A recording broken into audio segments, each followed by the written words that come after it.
Welcome to another edition of Joe's Politics 101. It's my second round for the day. You know, about all of the stuff that's going on in our politics right now, the Republicans and their behavior. It's a shame, it's a shame, it's a shame how these people are trying to destroy a nation. I'm not quite sure what it is we can say or do about some of the things that they're doing. But what it boils down to is, I guess we're losing control of our freedom and our ability and our rights to have certain things in our government, for our government to function properly. You know, I think we're looking forward to some long, hard times in the future, as long as we have these Republican ideologues running things in our nation. You know, I'm not trying to, and it's not a bash the Republican Party type of deal. You know, it don't matter to me about parties. The parties really don't make up my feelings or create any anxiety in me. It's the ideology, it's the ideas that people put forth that concerns me. Anytime that you have a group of people, and I mean, when I'm talking about a group of people, I'm talking about one type of a person, one group of people, whether it be Afro-Americans, Hispanics, white, Caucasian, Arabs, it don't matter what the group is. When you have one group of people pushing one set of ideas, and that idea is what your rights are in America. You know, we've seen over the last couple of years this Republican Party and this Tea Party group suppressing or trying to suppress voters' rights, and openly doing it. I mean, at the end of this past presidential election cycle, they were openly saying that what they were doing was going to give their candidate, Mitt Romney, the ability to win Pennsylvania, Florida, all these different states, Wisconsin, Ohio, you know, all of these different places. They openly saying that they're trying to suppress this vote so that their candidate can win. You know, they were attacking work unions, you know, in hope that they could divide the support and conquer the group. Women's rights, you know, pro-life, pro-choice. You know, it's my belief is that anyone, any woman or any man, you know, because it takes two people to make a baby, that everyone who gets pregnant would love to have that baby, and most people do. I mean, I don't see any young women in my community who happens to have an accident or make a mistake rushing off to get abortions. Now, that may be different in these Republican people's communities. I don't know. You know, most women who have reached the age of 21, 22, 23, 24, whatever age they may be, and haven't had a child, may be doing that intentionally. They may not want any children right now. And sometimes it's best not to have your children right off the bat if you're not a married person, or if you're not stable, or you may be in college. and you might want to pursue a career doing something else rather than have children that you have to raise. Children is a lifetime situation. It's not something you go to the doctor, have a baby, and then you can go out there and just do what you want to do career-wise or any other wise. That child has to be raised. You know, the idea that people who get married, that they must be married to have a child, or they must be married to a man and a woman and all of this kind of crap. It doesn't matter to me about who's, what you do with who you do it with. That's not my bag. I don't care, who you deal with. I know who I do mines with. And that's just my private concern about whatever the hell it is I want to do. But these people, these Republican folks, are trying to control everything. Every aspect of an American's life is something they want to control. It's not democracy. That's not democracy. That's not freedom. We have always had a country, to my knowledge, and since I've been growing up here and living here in America all my life from day one, when I was born in New Mexico, I've had the ability to be free as I possibly could, other than the short period of time and the few times that I ran into restrictions because of Jim Crow.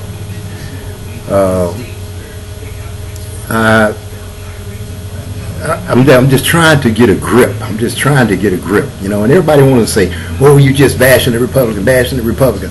I am not bashing a damn thing. I'm looking at what these people are listening to, what these people are saying, and what they are doing. I mean, you can see it. You can see it in all these different states, and I'm pretty sure that a lot of those people who have voted for these guys in these different states, these so-called red states. You run across the bottom of the United States from Arizona, Texas, Louisiana, Mississippi, Alabama, Georgia, Florida, and then they take that little hook and go up a little bit to Virginia and all around up in there, and then you go up the Midwest, you talk about Indiana, Michigan, Ohio, Wisconsin, all these different states that's being controlled by these I hate to call them un-American, but I believe that's exactly what it boils down to. They're extremists. I mean, they're extremists, and they're trying to put themselves in a position to where what they say goes. It's their way or no way, and it's not making any sense. They want to make sure people with a lot of money have everything they need, and those who's working to make those people rich or to get more money is kept in a position to where they have no choice but to accept what is given to them or what is passed down to them. A livable wage. A livable wage is all people ask for in this country. And when I say livable wage, you have to take into consideration and understand exactly what I'm talking about. A wage of $7.25 or $8 an hour will not pay your bills. You're talking about having a bill if you have a house or an apartment or whatever. You're talking about an electric bill that's probably going to be around $200 a month. You have rent or a mortgage that's going to be at least $500 to $700 or $800 a month. Okay, you're talking about fuel costs to get back and forth to work if you own a car. Okay, you're talking a couple of $100 a month. If you're buying a car, you're talking $300 or $400 a month. So you tell me how a person can live and survive on those type of wages. People who are getting wealthy from your toil, your labor, is not willing to give you a fair share of what you are making them. When you buy something, you go to the store and you buy something. It's not made in America because it's being made somewhere else. You're taking the few little dollars that you earn in America and buying products that some company that you or sponsoring by buying a product is getting made overseas at 50 cents an hour. People in the United States cannot work for no dollar, no 50 cents, no 90 cents, no 80 cents, no 30 cents, no 40 cents. None of that crap can work in this country. If these people would start paying people a living wage, get off of the unions, let the unions negotiate the prices. You know, you just can't live on what you're being paid in the United States of America with the consumer prices as they are, the cost of housing as they are. That's why you have government assistance in the United States, so much government assistance in the United States. And if you think that those individuals who are so-called wealthy people are not sucking off of the government, take a real good look around you and look at everything that they do. Everything they do that involves the federal government, the city government, the state government, or any portion of the government, they're sucking off of it to save themselves money. You know, they cry about government spends too much, government does this, government, but they're taking as much from the government as anybody. The state of Louisiana is an example. Mississippi is an example. All of these states, these so-called Confederate states, these southern states, you know, they get more money from the federal government than they pay out to the federal government. And they do less for their citizens. The biggest service that you can probably find in any of these areas, such as where I live at in St. Tammany Parish, is going to be in the area of law enforcement, fire. Those are the biggest services you're going to find. You know, you don't find health care. We have one health care unit in this parish, and it's located 23 miles away from the county seat. You know, so the states, the parishes, and the cities are not providing all of the services that they so-called supposed to be providing. They're providing a minimum amount of services that they should be providing. You know, there's no help for the low, middle, and poor people. You know, the wages have been stagnant for 30 years. I mean, it took them, you know, I remember they was having a debate about raising the minimum wage way back in the 60s. It took them until 2012 to get it to $7.25, or 2011 to get it to $7.25. That's a long ass time. I remember when I first started working, you were making 25, 50, 75 cents an hour, $1 an hour, $1.25 an hour, and it slowly went up to like 3 something, and then it stopped for a long time. And then it went to $3.75. You know, then to $4. You know, it took years and years. You go back to the 1950s when people were working for 50 cents an hour, 75 cents an hour, $1 an hour. If you make it $1 an hour, you were doing damn good. You know, hell, make $40 a week, man. You know, that was a lot of money in the 50s. But it's not compatible with what it is today. The wages that they're paying is not compatible with what the cost of living is today. And they're steady trying to destroy that.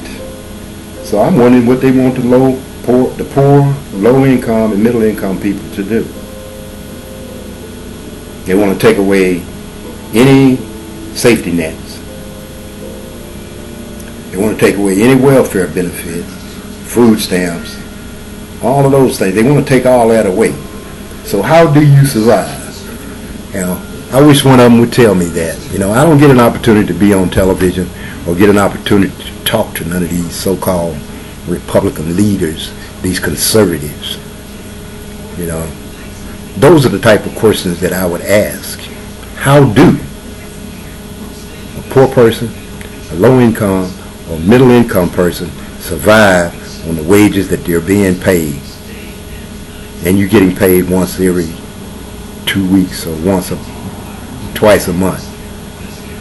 Those are kind of questions that need to be asked about living. You know, why we have a welfare system.